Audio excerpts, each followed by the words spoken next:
हम और आप दिगंबर जैनाचार्य विरचित पूज्यपाद स्वामी विरचित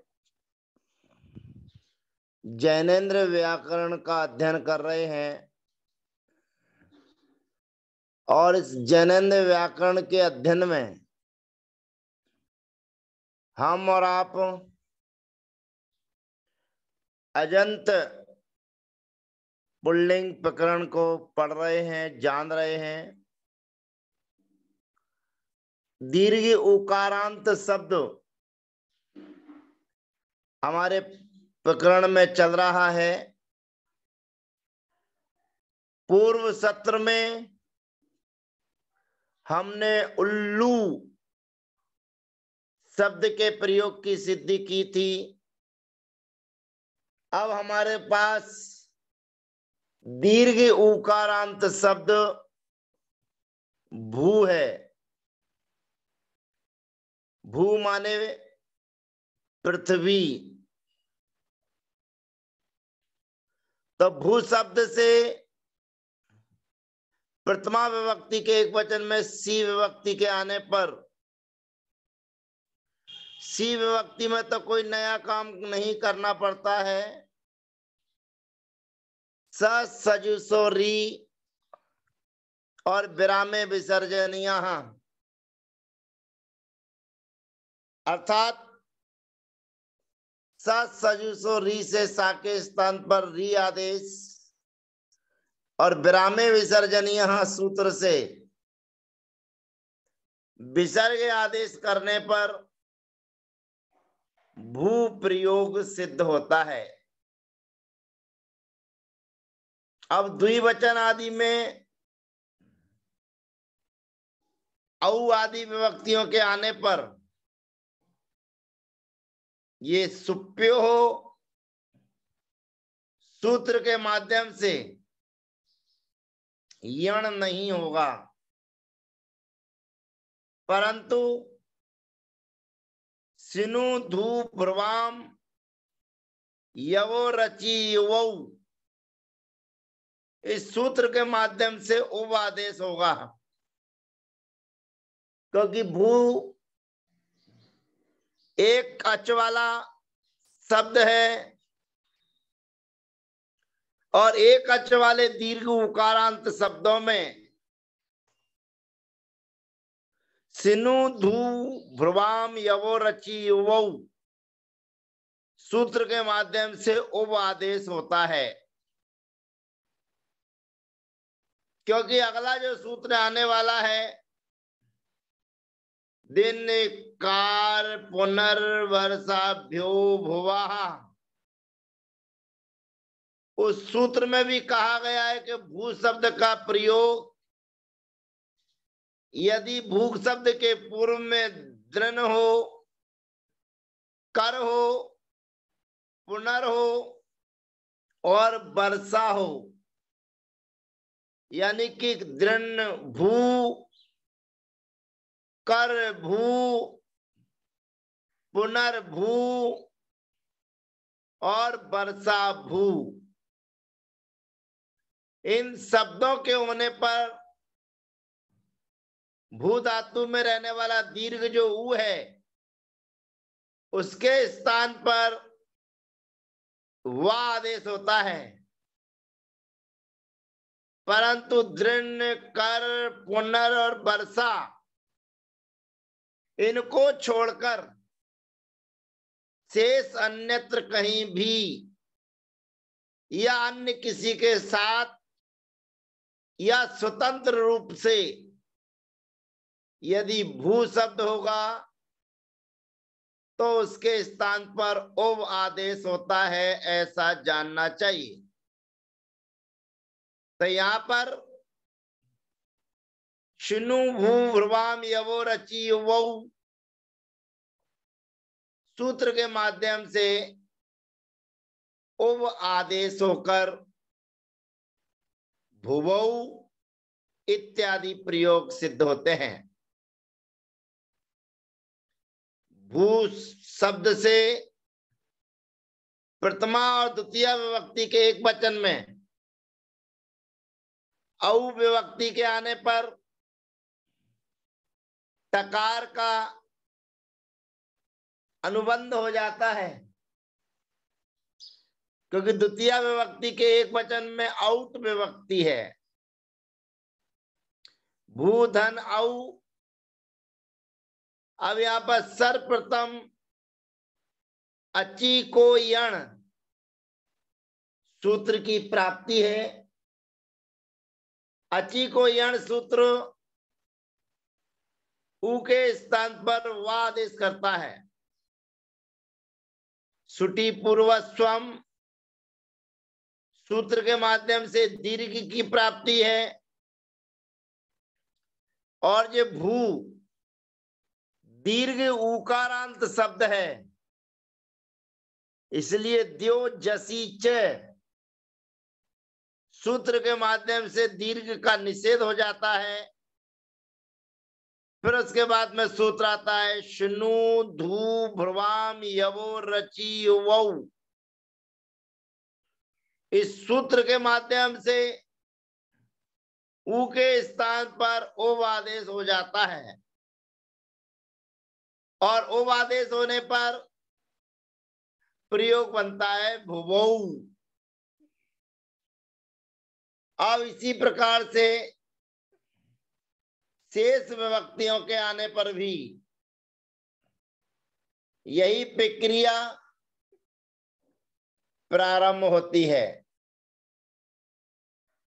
जस विभक्ति के आने पर और जस में से जकार का अनुबंध लोप हो जाता है। भूधन अस, यहां पर भी अची को यण सुटी पूर्व स्वम, ये क्रम से दोनों सूत्रों की प्राप्ति है, परंतु द्यो जसी च सूत्र से निषेध हो जाता है। और सिनु धू भ्रुवाम यवो रची वौ सूत्र के माध्यम से उव आदेश हो जाता है। उव आदेश होने पर भा उव अस सजुसो री और विरामे विसर्जनिया, ये सूत्रों के माध्यम से सकार के स्थान पर रा आदेश और रा के स्थान पर विसर्ग आदेश होकर बनता है भुवाह। संबोधन में भी इसी प्रकार से हे भू, हे भुवौ, हे भुवाह। द्विवचन के एक वचन में, द्वितीय विभक्ति के एक वचन में अम विभक्ति आती है। भूधन अम, यहां पर अची को यण सूत्र से यण की प्राप्ति है। सुटी पूर्व स्वम सूत्र से दीर्घ की प्राप्ति है। द्यो जसी च सूत्र से दीर्घ का निषेध हो जाता है, और दीर्घ के निषेध होने के बाद में शुनु धू भ्रुवाम यवो रची वौ सूत्र के माध्यम से उव आदेश की प्राप्ति है, और यहां पर उव आदेश होकर प्रयोग बनेगा भुवम। अब यहां पर एक चीज और ध्यान रखना है, यहां पर पूर्वोमी सूत्र की प्राप्ति है, लेकिन पूर्वोमी सूत्र के बाद भी शिनु धू भू भ्रुवाम यवो रची युवौ सूत्र के माध्यम से ओ आदेश होकर भुवम प्रयोग सिद्ध होता है।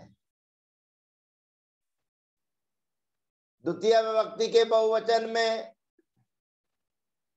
सस विभक्ति के आने पर जैसे जस में काम किया था वैसा ही कार्य हमें यहां करना है, और सस्म से अस बचने पर अची को यण सूत्र की प्राप्ति है, परंतु सुनु धू भ्रुवाम यवो रचि युवौ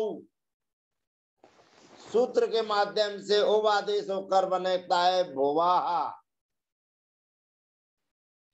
तृतीय विभक्ति के एक वचन में टा विभक्ति के आने पर भूधन टा, टा का अनुबंध हो जाएगा, आ बचेगा, और अची को यण सूत्र की प्राप्ति है, परंतु सुनु धू भ्रुवाम यवो रचि युवौ सूत्र के माध्यम से उप आदेश होकर प्रयोग सिद्ध होता है भुवाहा। भ्याम विभक्ति में केवल शब्द जोड़ देना है। तृतीय चतुर्थी पंचमी विभक्ति के द्विवचन में भ्याम विभक्ति के आने पर भूभ्याम भूभ्याम भूभ्याम। तृतीय विभक्ति के बहुवचन में भिस विभक्ति के आने पर सजुसो री,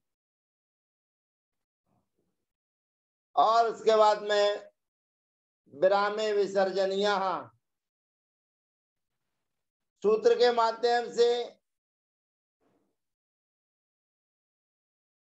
प्रयोग सिद्ध होता है भुवी ही भूवी ही।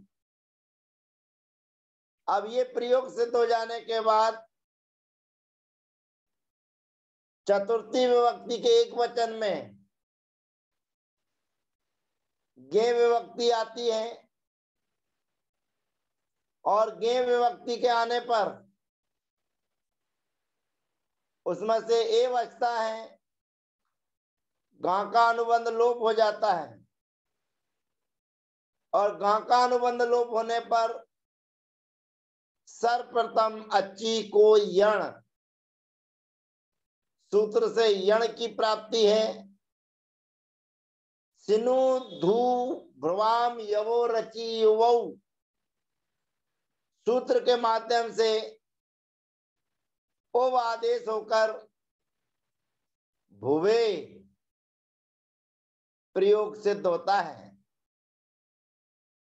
पंचमी और षष्ठी विभक्ति के एक वचन में गसी गस विभक्ति के आने पर गसी गस में गा का और ई का अनुबंध लोप हो जाने पर अस मात्र शेष बचता है, और उस अस के रहने पर सर्वप्रथम अची को यण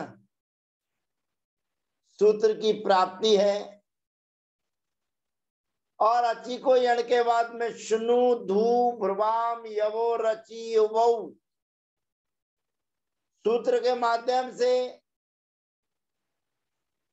उप आदेश होकर सजुसो री सूत्र के माध्यम से सा के स्थान पर रा आदेश और विरामे विसर्जनिया सूत्र के माध्यम से विसर्ग आदेश होकर भुवा प्रयोग सिद्ध होता है। ओस विभक्ति के आने पर अची को यण, सूत्र से यण आदेश की प्राप्ति, शिनु धू भ्रुवाम यवो रचि युवौ, सूत्र के माध्यम से ओ आदेश होकर सजुसो री और विरामे विसर्जनिया, सूत्र के माध्यम से भुवो प्रयोग सिद्ध होता है। षष्ठी विभक्ति के बहुवचन में आम विभक्ति के आने पर भूधन आम, यहां पर अची को यण, सूत्र की प्राप्ति है, परंतु शिनु धू भ्रुवाम यवो रचि युवौ, सूत्र के माध्यम से उकार के स्थान पर ओ आदेश करने पर भुवाम प्रयोग सिद्ध होता है। सप्तमी विभक्ति के एक वचन में नी विभक्ति के आने पर गा का अनुबंध लोप होकर अची को यण, सूत्र की प्राप्ति है, परंतु सिनु धू भ्रुवाम यवो रचि वो, सूत्र के माध्यम से ओ आदेश होकर भुवि ही प्रयोग सिद्ध होता है। सप्तमी विभक्ति के बहुवचन में सुप विभक्ति के आने पर साका पाका अनुबंध लोप हो जाएगा, शब्द रहेगा भूधन सु, दंत सकार है और त्यादेशयो, इस त्यादेशयो सूत्र के माध्यम से जो सुदंत सकार था उस दंत सकार को मूर्धन्य सकार आदेश होने पर प्रयोग सिद्ध होता है भूसु, अर्थात भू भुवौ भुवः प्रथमा, भू हे भू हे भुवौ हे भुवः, भुवम भुवौ भुवः, भुवा भूभ्याम भूभि, भुवे भूभ्याम भूभ्यः, भुवः भूभ्याम भूभ्यः, भुवः भुवो भुवाम भुवि भुवो भूसु। इसी प्रकार स्वभू स्वस्मात् भवति इति स्वभू, अपने आप जो होता है उसे स्वभू कहते हैं। ऐसे ही स्वयंभू, आत्मभू और प्रतिभू, इन शब्दों के प्रयोग भी इसी प्रकार से सिद्ध करना चाहिए। अब अगला शब्द हमारे बीच में है कटप्पुरु। अब कटप्पुरु शब्द में अनेक कच हैं, अनेक स्वर हैं, लेकिन पुरु अंत में जो है वह संयोग से सहित है। दो व्यंजन उसके अंदर हैं और दो व्यंजन होने के कारण यहां पर भी उव आदेश होगा। या तो एक स्वर हो और अनेक स्वर होने के बाद अंत का संयोग हो तो उप आदेश होता है। तो यहाँ पर प्रू संयोग से सहित है, दो व्यंजन उसमें है, दो हल उसमें है और ऊ अकेला एक व्यंजन स्वर है, अच है। कटप प्रू शब्द हमारे सामने है। सी विभक्ति के आने पर, सुविभक्ति के आने पर, उकार के अनुबंध लोप हो जाने पर कटप्रू धन सा सजुसोरी और विरामे विसर्जनिया सूत्र के माध्यम से विसर्ग आदेश होकर कटप्रू प्रयोग सिद्ध होता है। अब शेष स्वर वाली विभक्तियों के आने पर अर्थात अच वाली विभक्तियों के आने पर अची को यण से यण आदेश की प्राप्ति, सुटी पूर्व स्वम सूत्र से दीर्घ की प्राप्ति, द्योजसी च सूत्र से दीर्घ का निषेध होकर शिनु धू भ्रुवाम यवो रची युवौ सूत्र के माध्यम से उप आदेश की प्राप्ति, परंतु सुप्यो हो सूत्र के माध्यम से जो उप आदेश किया जा रहा था उसका निषेध होकर वह आदेश की प्राप्ति। परंतु एक वार्तिक हमारे बीच में आई थी,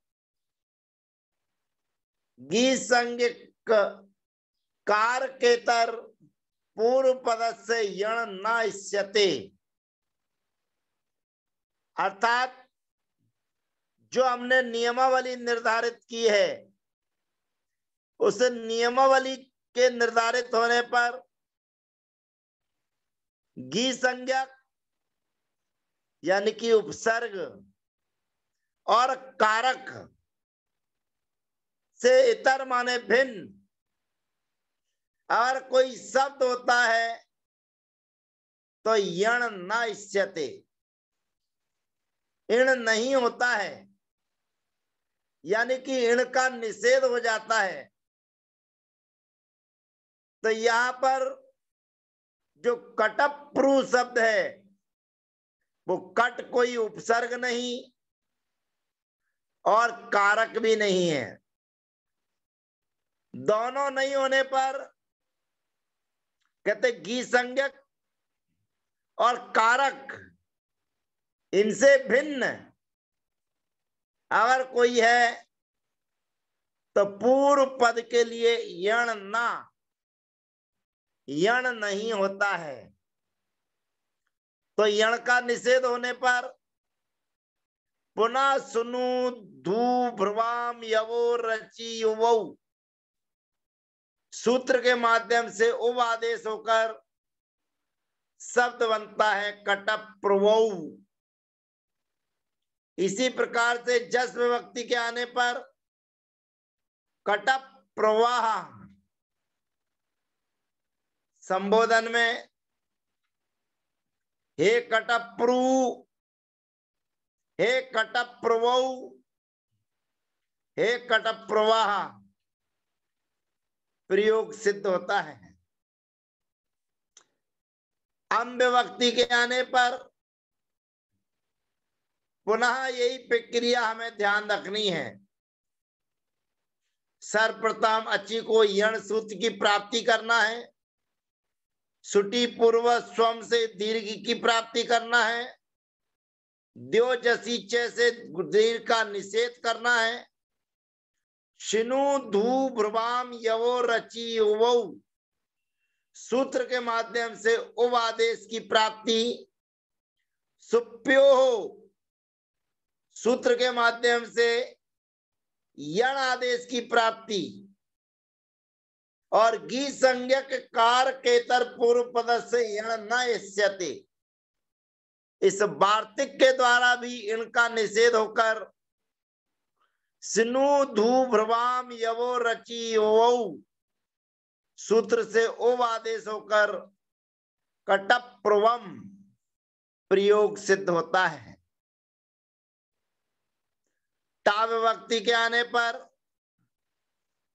कटप्रवा, क्योंकि केवल अपने को ओव आदेश करना है और ओव आदेश करते हुए हमें प्रयोग सिद्ध करना है, ये हमें जानना है। तो फिर कटप्रवा, फिर भ्याम आदि विभक्तियों के आने पर कटप्रु भ्याम, और उसके बाद में फिर भिस विभक्ति के आने पर कटप्रु भी।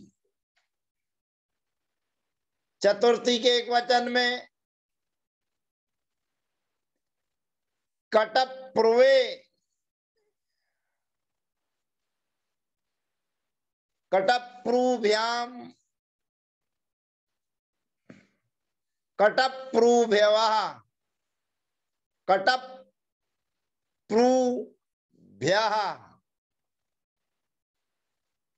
और उसके बाद में फिर पंचमी विभक्ति और षष्ठी विभक्ति के एक वचन में गसी गज विभक्ति के आने पर अस शेष रहता है, और अशेष रहने पर अची को यण,